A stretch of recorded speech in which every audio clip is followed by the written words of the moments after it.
Yo, what up guys? G here. How's everyone doing tonight? Originally I had a video recorded for you guys, but that did not work out well. It just audio problems. So we're gonna do this live, and however it comes out, it comes out. If you guys do support the channel, please drop a like on the video. Appreciate it. Tonight we are covering Polestar, and like I said, I'm tilted, I'm mad. I made a video and just wasted 2 or 3 hours, so that sucks. But down 3.36% again. I'm going through the process at this point. Volume 1.7, way below average.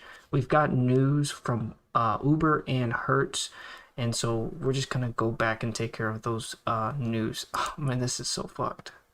All right, hope you guys liked the video, but Uber drivers in Europe gain access to Tesla, Polestar, and other EVs. We talked about this last year, but now the big thing is they're actually going to expand into Europe. So that is huge. If you guys know, Polestar is a great seller out in Sweden, every place in Europe. I got a lot of viewers on the channel. If you guys are a viewer and you're out in Europe, they've been telling me good stuff that it sells well. They see a lot of Polestars and stuff. So I think this is going to be great. There's a lot of people that are, trying to make money, so they'll start Ubering people around. Basically, what this agreement's going to do is people can go to Hertz, rent out a Tesla or an Uber, and then they'll get benefits for doing it through Hertz. But this was announced last year. Like I said, their goal, I guess, is to get 25,000 vehicles available to Uber drivers in European by 2025. You guys got to realize we're in 2023, so this isn't too far out. 15 months after they announced the the kickoff partnership in North America, they did 50,000 in Teslas. Maybe we get some numbers like that. I mean, that's a pretty big number. We do have a current Hertz deal, I think 50 or 75,000. You guys correct me, but eventually we're trying to get some numbers like that annually or with just a partnership. So the deal will offer drivers a bit more choice, and according to Uber, making a range of EVs including Teslas, Polestars available to drivers. The program begins in a bigger city, so they're going to start in London and then eventually go into Paris and Amsterdam and other capitals in the region. Now, they've already got some pretty good feedback from all this. As far as, at least by Google or YouTube or Uber's account, the program has proven pretty popular. There's a lot of people signing up. The company said nearly 50,000 drivers in the US have either rented a Tesla through them, and then I've already completed about 24 million electric trips, let me get that right, 260 million electric miles.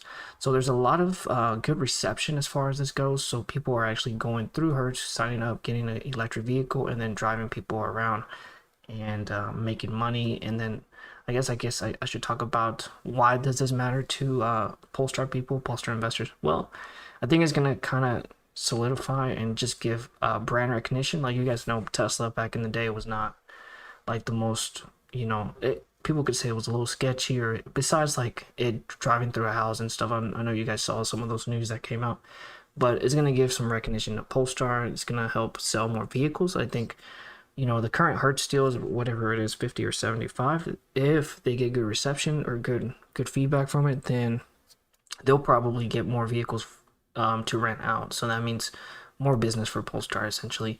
Also, just having and seeing more Polestars in the roads, not a bad idea, right? So that's the thing that benefits Polestar, and just really any EVs that get sold to or get rented through Polestar's Hertz deal, that's going to be beneficial to them. Here's some of the mileage and stuff. Like, Uber and them have like a 90%, their goal is to get 90% of their fleets by 2030. So they're pretty aggressive on that. That's basically off of California stuff, but Europe is also trying to get this stuff done by 2030. So there's a lot of incentive of getting this transition over.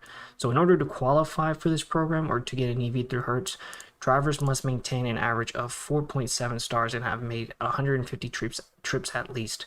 And so what this is going to incentivize is, I guess, on like a customer side, they're going to, say, well, we got good, safe drivers, right? They're also experienced and stuff. And then from the driver, if you go and get a driver's, then this is how you'll benefit. You'll get extra money per ride you give. So for a hybrid, you'll get 50 cents per ride, and then $1.50 for every battery electric. So of course you can go out and just get your own electric vehicle, but if you get Hertz or you go through Hertz, I believe this is what the extra incentive is there. So that's cool and everything.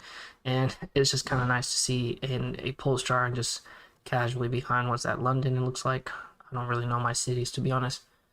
So that's a huge update on that partnership and stuff. Kind of in weaved through Uber and Hertz, but it still kind of reflects on Polestar too. This is the more bigger one that I'm more excited for, and that's Candela C8 powered by Polestar. They start sharing their battery and their charging technologies that they have with the Polestar 2. So Candela, they basically do electric boats and stuff.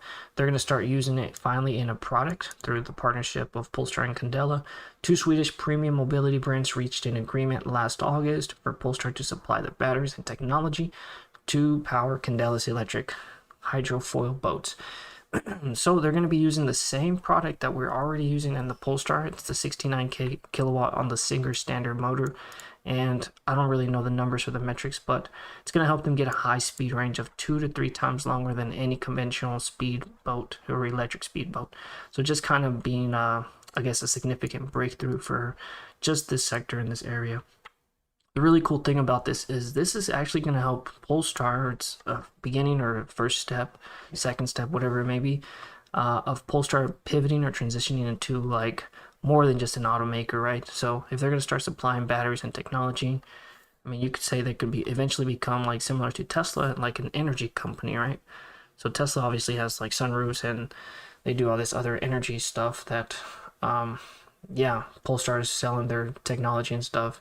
They'll make extra revenue because they've got to be making revenue, right? They're just not going to sell for a loss.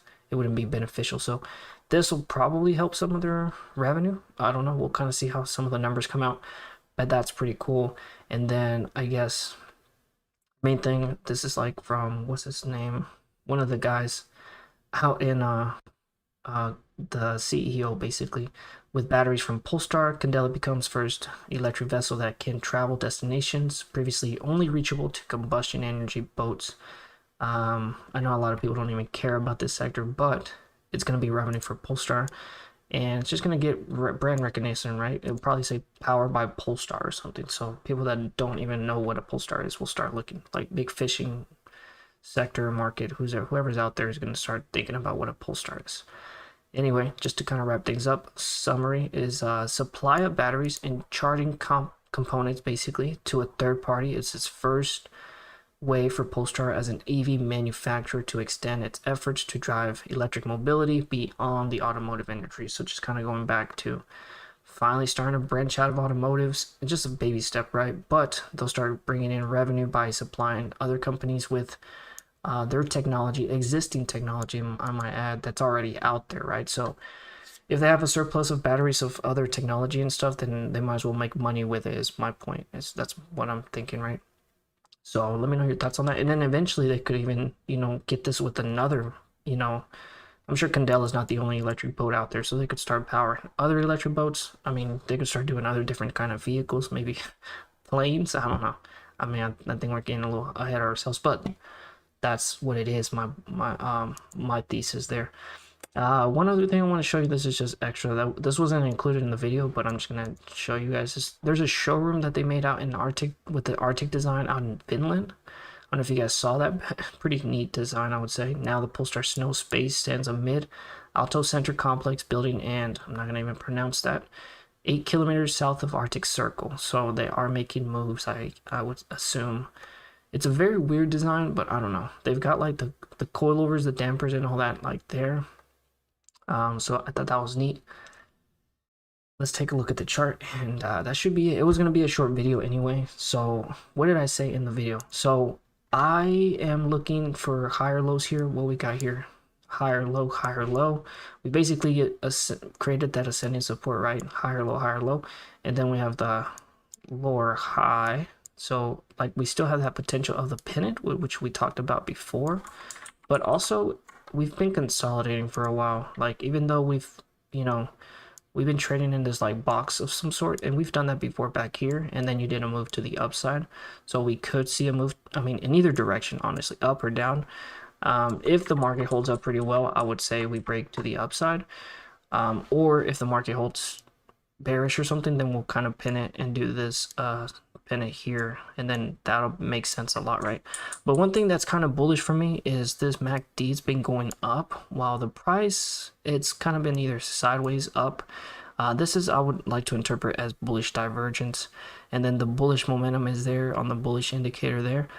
So I think things look pretty good. If we can break out of 6, then the next big resistance is obviously like almost 7, and then the main big one up here is really like $8.50, $9. But I think a lot of people will probably sell some of this up here just because there's a lot of back holders. There's people that bought here, you know, there's people that bought at the top.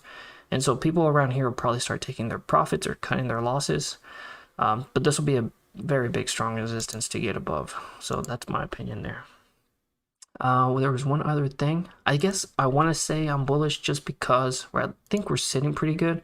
As long as we sit above 570, 550, then market stays well, then I think this can break back to the upside. I also want to say we already filled the gap to the downside, right? So we came down, filled this gap here. So there's really no reason to be bearish unless the market flips.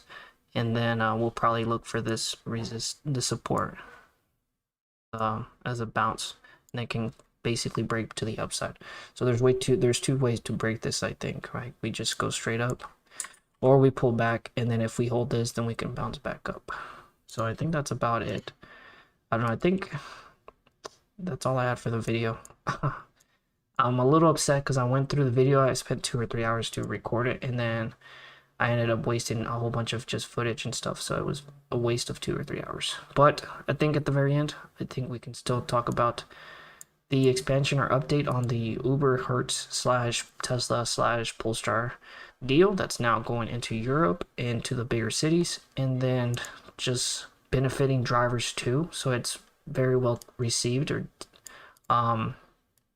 it's getting good reception. Basically, it's gonna benefit both drivers and, I mean, I guess essentially get more exposure for Polestar out there, and then Polestar sharing its technology and stuff across other different vehicles is good to see. Start bringing in revenue, different streams of revenue, basically. So I think that's about it. And then charts, I think we did a pretty good job there. So gap fill, higher lows, and then max continued. The MACD's going up sideways on the price action, so that's bullish divergence in my opinion. And then we'll be looking at the major resistance here around $8. So I think that's all I really got for you guys. Please consider dropping a like on the video, and hope you guys have a great one. I'm signing out. Peace.